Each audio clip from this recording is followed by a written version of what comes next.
qué Lucifer, ¿no? Si paro ya leyendo el libro, vemos que Lucifer viene de Luciano Berger, ¿no? Y ahí es el origen de cómo él se denomina. Bien, ya ustedes han escuchado algo de él en la entrevista que el doctor Enrique Elías Jiménez le había realizado. Y ahora estamos con alguien no menos conocido, más bien diríamos bastante conocido en nuestro ámbito regional, como es el doctor Amado Tiznado. Usted dice Amado Tiznado, ¿no es Amado Tizó? Es Amado Tizó también, conocido así ya cuando él hacía del señor Zipán y otras declamaciones que ya nos irá contando. ¿Qué tal, Amado? ¿Cómo te encuentras? Muy bien, muy amable, gracias por la invitación para el día de hoy. Qué gusto de saber que estás con nosotros. Hace tiempo, más o menos unos 3 meses, te tuvimos por aquí y habíamos quedado con la pendiente de volver a encontrarte nuevamente porque en ese entonces nos enseñaste sobre la importancia del buen decir, de las palabras que son importantes para nuestro vocabulario, para comunicarnos con la gente, y así, ¿no? Quedamos en esas enseñanzas. Y Amado, tú también ejerces el derecho, es tu profesión el derecho. Sí, claro, claro que sí, la ejerzo con muchas penurias porque el Poder Judicial, el Ministerio Público no funcionan como deben funcionar, las autoridades administrativas en este caso no son lo suficientemente justas, y no lo digo porque haya tenido alguna desaveniencia con ellos, sino porque es vox populi de que la mayor parte de funcionarios judiciales o del Ministerio Público no cumplen su función con ética profesional, con el término justicia en los labios y en las acciones. Tú, el ser no solamente abogado, sino también precisamente, no escuchando tus quejas, un declamador, un artista en sí, un artista eres, eso te hace más sensible, ¿no? Por encima de un profesional promedio, y es que encuentras de repente alguna injusticia, sobre todo en este campo del derecho que te desempeñas. Sí, efectivamente. Nosotros, cuando practicamos un arte cualquiera que sea, nos sensibiliza, nos vuelve más, con el alma mucho más comprensiva, y somos capaces de poder entender los sentimientos de las personas con mayor profundidad, empatizamos con ellos, y nos duele mucho, por ejemplo, cuando no se trata con justicia un reclamo, o cuando ves que hay una actitud parcializada sobre una persona que, habiendo cometido un delito, pues el juez o el fiscal lo favorece. Entonces eso indigna, porque tu propia sensibilidad no te permite admitir cosas que por ética se debe practicar.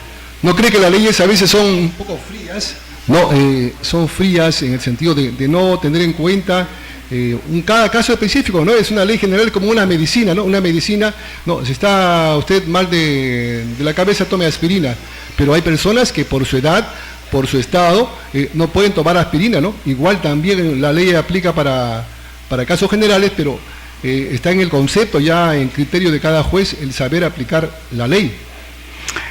Claro, lo que interesa acá es que se aplique de una manera justa, porque si el juez mira con un ojo a una persona y con otro ojo semiabierto al otro litigante, entonces no vas a tener un equilibrio y un promedio, una sentencia, un final que esté de acuerdo, sobre todo, más que a la ley, a la justicia. Porque el fin del derecho es la justicia, y la justicia está en la verdad. Entonces, cuando se viola la verdad, ¿qué se está violando? Se está violando el derecho y se está violando la justicia. Violaste la verdad. Entonces, ¿de qué sirve un juez que, sabiendo cuál es la verdad, la tergiversa? Utiliza argumentos falaces para poder favorecer. Se apela. Mira, por ejemplo, yo tengo una apelación desde julio del año pasado, hasta ahorita no la elevan. Pregunta, ¿por qué no la elevan? Fui a consultar, se ha perdido. La han perdido. Han perdido. Se ha perdido. Ah, sí, se perdió, no está, no existe. Increíble, ¿no? Para que veas. Entonces, eso es lo que indigna. Eso es lo que indigna. ¿no? El cómo se lleva por el camino, ¿no? Las sinuosidades que lleva el camino del derecho, ¿no? Claro, y nosotros tenemos que estar fuertemente blindados para poder asimilar esta serie de balas que se dan constantemente, no solamente con una persona, sino con muchas, ¿no? Dime, ¿y por qué escogiste el derecho? ¿Por qué escogiste esta profesión del derecho? Tú fuiste primero entiendo desde joven, siempre anhelaste seguir en el camino de la declamación, pero en nuestro país del arte no se vive, ¿no? Un cantante no vive, tiene que tener otra profesión de la cual pueda uno mantenerse. Claro, mira, yo te comento, cuando mi tía me dijo, Chicho era mi seudónimo, mi apelativo familiar, Chicho, yo te doy la carrera, te doy todo si sigues derecho. Y yo le dije, tía, yo no he nacido para ladrón. Así le dije. Si uno tenía ese concepto. Claro, yo tenía ese concepto. Y quiero ser docente, quiero ser maestro, para eso he nacido yo. Y efectivamente, ingresé a la Facultad de Educación en la Universidad Nacional de Trujillo, estuve 3 años ahí, luego salí, después de mucho tiempo, vine por Chiclayo, e ingresé a la Facultad de Derecho, porque quería darle una satisfacción a mi familia. Yo me dedicaba al arte, pero dije, no, el artista no es muy bien visto y hay que tener otra imagen. Y empecé a estudiar la carrera, la terminé con mucha vocación, con mucho empeño y con mucho estudio. Yo me considero un estudioso del derecho, sobre todo en el campo penal. Qué bien, ¿no? Pero no has abandonado y eres muy conocido por tu arte de la declamación. ¿Siempre desde pequeño del colegio te gustaba la declamación? Yo he actuado efectivamente desde el año 1963 en el colegio. Yo fui primer actor escolar en la obra Coyacocha, interpretando a Claudio Echecopar, la Coyacocha de Enrique Solari Suáñez. Y luego fui crítico de teatro de a temprana edad. Yo fui corrector en el diario La Industria de Trujillo. Eso tiene una vida un poquito agitada en ese sentido, sí.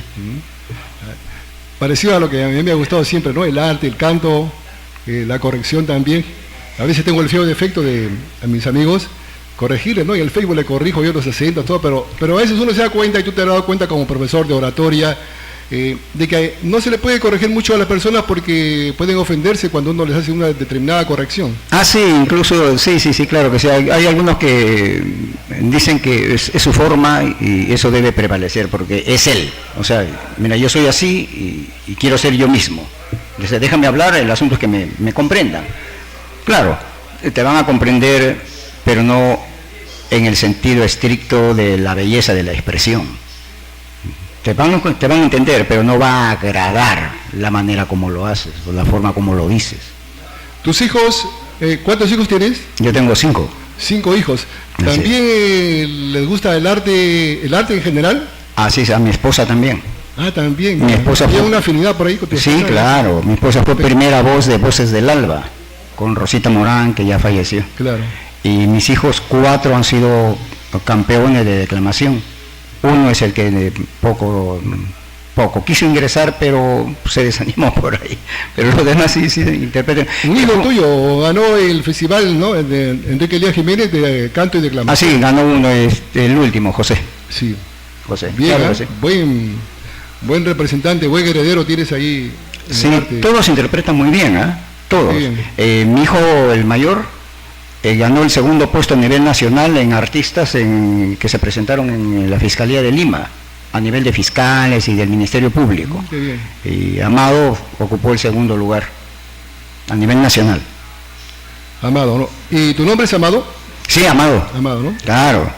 ¿Por qué Tizó? Pues esto tiene una pequeña historia. Antes con algunos amigos nos reuníamos, decía, mira, Tiznado no suena. Claro, el otro decía, Ladislao Plasencia tampoco suena. Yo voy a hacer Ladislao Ormiño, me dijo. Yo le dije, bueno, Amado Tiznado, Amado Tizó, bueno, es agudo, el término es agudo, pega es corto y se puede entender rápido. Entonces, a partir de ahora voy a hacer Amado Tizó. Además, yo soy un animal. Entonces, So es animal, entonces si soy un animal, pues debo ser Amado Tizó, ¿no? Teniendo la raíz de tiznado. Es que muy curiosa la forma como nació el seudónimo. Sí, claro. Entonces te conocemos muchos en el arte como Amado Tizó, y ya tus clientes en el derecho te conocen como el doctor Amado Tiznado. Tiznado, sí. ¿Y tú sientes que eres dos o haces una sola, valga la redundancia, una sola unidad cuando tú estás trabajando en el derecho? Una sola unidad con tu arte de la declamación, de la oratoria. Ah, ¿cómo no? Claro. Yo cuando hago mis defensas orales, me transformo como cuando me impresionas a todos ahí. No, claro que sí. Claro. Me agrada mucho, por ejemplo, cuando un juez se cruza de brazos. A veces uno ni te miran, ¿no? Miran arriba, miran abajo, al otro que cierran los ojos, etcétera. Y ahí no hay principio de inmediación, pues el juez tiene que mirarte para ver si están mintiendo, no tiene que ser un psicólogo. Entonces a mí me gusta despertarlos. ¿Qué más tú que dominas eso de...? Claro. ¿Y cómo lo despiertas? Pues con los matices de voz. No puedes aumentar la voz, la expresión gestual, ¿no? La mirada. Entonces, un juez que no mira pues al testigo, ¿qué inmediación puede haber? Y ese es un principio que se tiene que cumplir. Por eso es que yo lo critico. Anda tú a los juzgados y mira, para que te des cuenta de que la mayor parte no practica la inmediación. Y es un principio que se debe aplicar, porque tiene que haber un contacto directo entre el juez, el abogado, el testigo, el acusado, el agraviado, etcétera, todos, porque es eso, la inmediación es el contacto visual, es el contacto humano, y de esta manera él puede sacar sus conclusiones, porque el juez es el perito de peritos, pues ahí lo que pueda decir el psicólogo puede estar amañado también. Porque el psicólogo, claro que sí, el psicólogo puede hacer un informe que tú no firmas, él hace el informe, dices lo que yo creo. Y el juez es el que finalmente es el que decide, ¿no? El que decide. Claro, por supuesto. Tiene que haber una inmediatez, ¿no? Sentir el abogado penalista que no está hablando en el desierto, no está hablando en el vacío, sino está siendo escuchado por el juez. Así es. ¿No? Ese es el principio de oralidad, pues, ¿no? Por eso es que ahora la persona o el estudiante de derecho que no se preocupa por hablar bien, no va a tener éxito cuando haga sus defensas. Porque el escrito vale poco o nada. Lo que está escrito tienes que traducirlo en verbo, oralidad. Y lo que escuche el juez, eso es lo que vale. ¿Y en derecho, en la universidad, en la carrera, cuando uno está estudiando, enseñan oratoria o no? Y yo tengo entendido que las universidades tienen talleres, pero no como cursos. Creo que la Universidad de Chiclayo actualmente sí. Yo estuve la última vez cuando ya me retiraba de la Facultad de Derecho, ya habían instituido el curso de oratoria. Pero no tiene un profesor como tú. Bueno, yo he enseñado ahí 16 años. ¿Has enseñado? Claro. Es importante, ¿no? Yo recuerdo haber pasado algún tiempo en tu taller de oratoria. ¿Ahora dónde está? Yo me he visto en la necesidad de hacer un taller porque salí de la Casa de la Cultura, hoy Ministerio de Cultura, por varias razones. Y ahora tengo un taller de oratoria especializado, en donde incluso asesoramos a políticos también. Ah, qué bien, ¿no? Bastante amplio. Así es. Claro, por ahí también hay otros similares, pero sin mayor trayectoria, sin mayor peso profesional, ético, tal vez, no comparable contigo, ¿no? Y esto te lo decimos honestamente, sabemos los que seguimos tu trayectoria, ¿no? Se aprende bastante a través de todas las clases que tú das, con tu ejemplo también. Nos preparamos permanentemente. Por ejemplo, la parte argumental en un discurso de demostración es importantísima, porque tú puedes ser capaz de convencer con elementos que tienen un asidero real, como también puedes estar en condiciones de detectar qué persona te está mintiendo. Por ejemplo, tú te has puesto a pensar por qué Alan García convencía tanto a la gente. En los parques y plazas, ¿no? Claro, él utiliza el método argumental, o sea, el método deductivo, el método inductivo por generalización. Es un tipo muy hábil utilizando la generalización. Entonces, le hace creer a la gente y la gente no es capaz de entender porque no maneja la lógica. Y eso, pues, la lógica es en todo. Yo recuerdo que hay un periodista conocido por todos, César Hildebrand, muy hábil escribiendo, y sin embargo, no recuerdo que lo criticaba Alan García, cuando de pronto lo entrevistó, y se chupó todo, lamentablemente, César Hildebrand ante Alan García, ¿no? Lo convenció. No digo quién tuvo la razón, ¿no? Pero logró convencerlo, ¿no? Logró, tal vez, opacarlo, logró irse encima, ¿no? Es ahí lo que dice sobre el arte que tiene. Claro, Alan García es una persona que tú sabes está considerada como uno de los mejores oradores del mundo en habla hispana, y tiene incluso un libro de oratoria. Él tiene un libro que lo estoy leyendo, pero aún así podría decirte, si analizamos por ejemplo el mejor discurso tildado como mejor discurso de la historia del siglo XX, claro, tú analizas ese discurso y te vas a dar cuenta pues que no es tal. Él utiliza anáforas, utiliza textos o parafrasea, por ejemplo, texto de Alejandro Romualdo o a César Vallejo, y eso no está mal, eso está bien, pero de manera falaz, ¿me entiendes? Sí, él utiliza la gente. Te voy a poner un ejemplo. Sí. O sea, cuando dice el Perú está muy bien porque hasta la industria del vidrio ha crecido el 7%. Eso quiere decir que todos los peruanos están ganando más. Oiga, la industria del vidrio creció el 7%, pero eso quiere decir que los peruanos están ganando más, o están ganando más los que se dedican a la industria del vidrio. Yo recuerdo cuando él decía también que decía que el peruano tenía mayores ingresos porque todo el mundo ya tenía celulares, ¿no? Se había incrementado la Claro, claro. Sí. Ese es método inductivo por generalización. ¿No? Y ese mismo tipo de criterios utilizan a veces los jueces para resolver. O sea, se cogen de una falsa premisa y te sacan una conclusión falsa. Pero lo hacen parecer como que si fuera esa la conclusión. Pero no. Tú apelas, indudablemente ahí le puedes ganar, pues, ¿no? ¿Qué piensa como orador?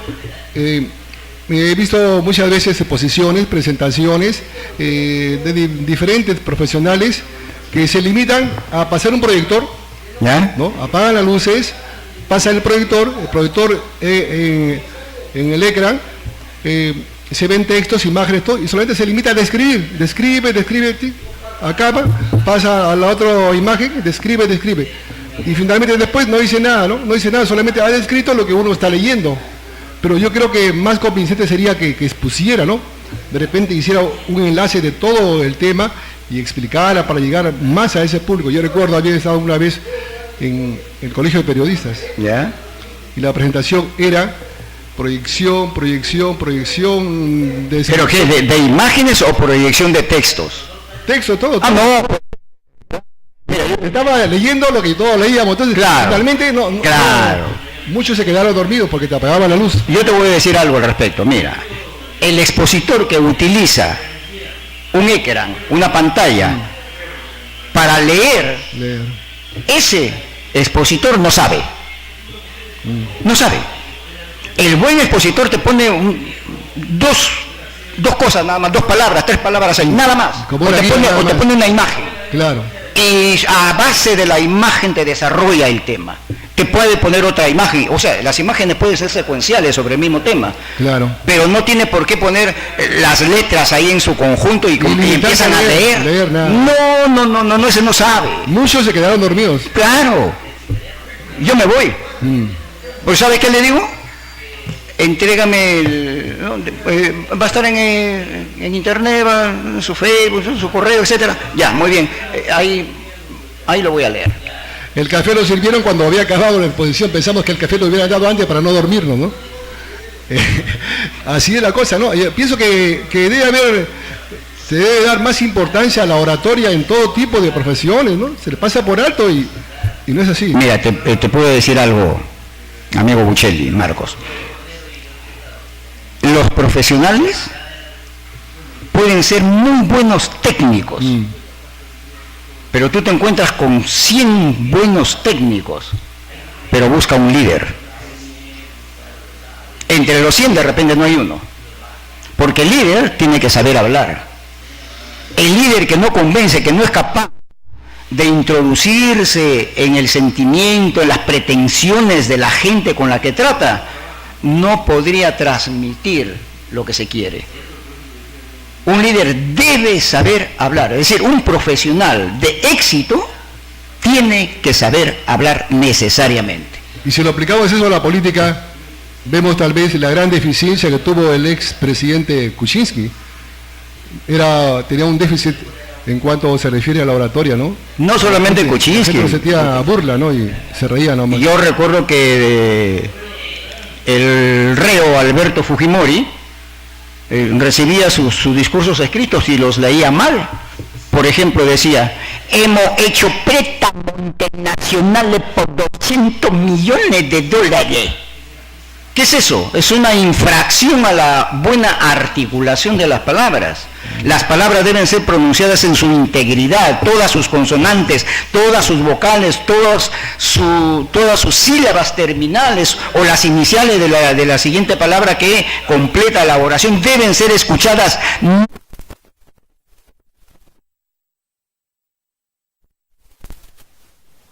Claro, un buen mensaje tiene que haber para que uno lo entienda, ¿no? Para que logre su objetivo. Así es. Sí es, efectivamente. Así es. Y debe ser dicho con la efusión, debe ser dicho con el calor que te está refiriendo el texto, o sea, lo que tú quieres manifestar. Entonces, nuestro lenguaje no solamente está dado en las palabras, también está en el lenguaje corporal, todo, ojos, rostro o gestos, ademanes, las manos y el movimiento corporal, el dorso, las piernas, cuando tú te desplazas en el escenario. Winston Churchill, por ejemplo, era el maestro del silencio.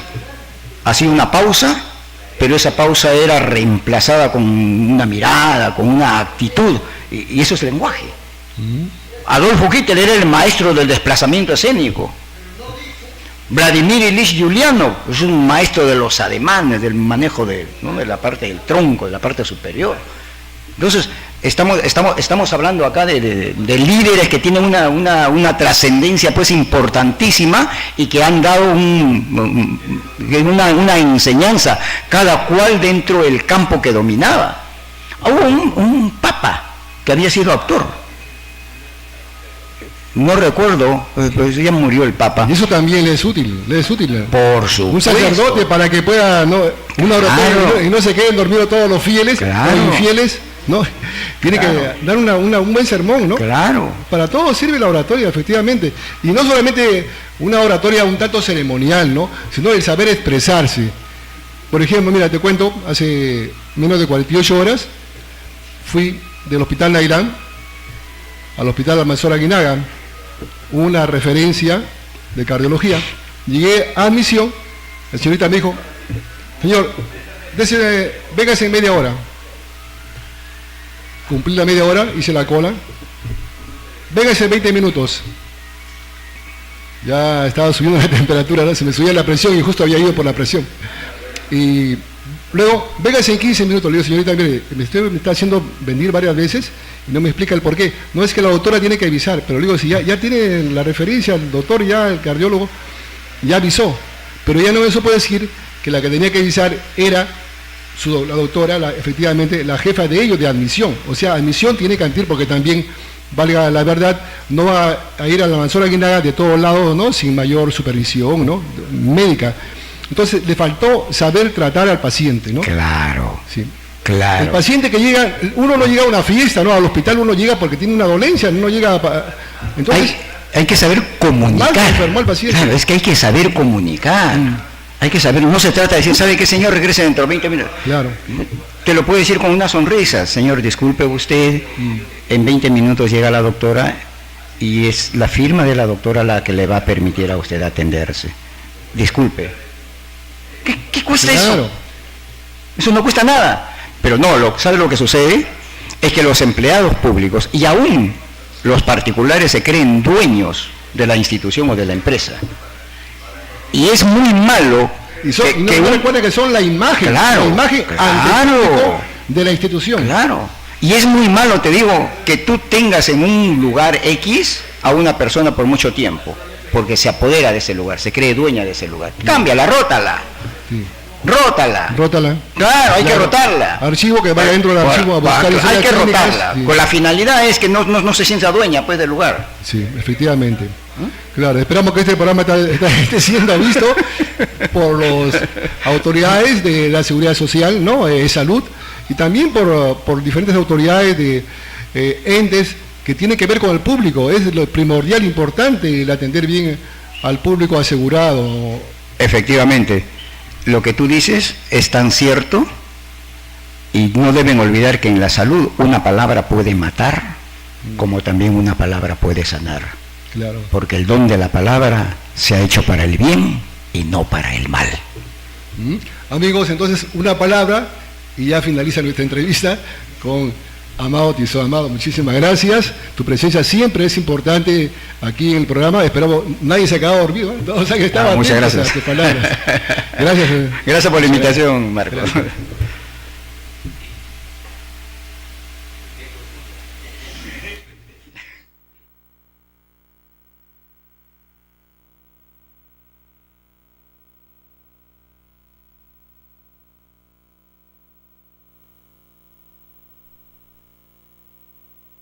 Y nos vamos a Chiclayo a comernos un ceviche de cachema ahí en Santa Rosa, Montefú, Pimentel, Etempreñá, Peille, Mopacora, Olmos, Puerto de Villa de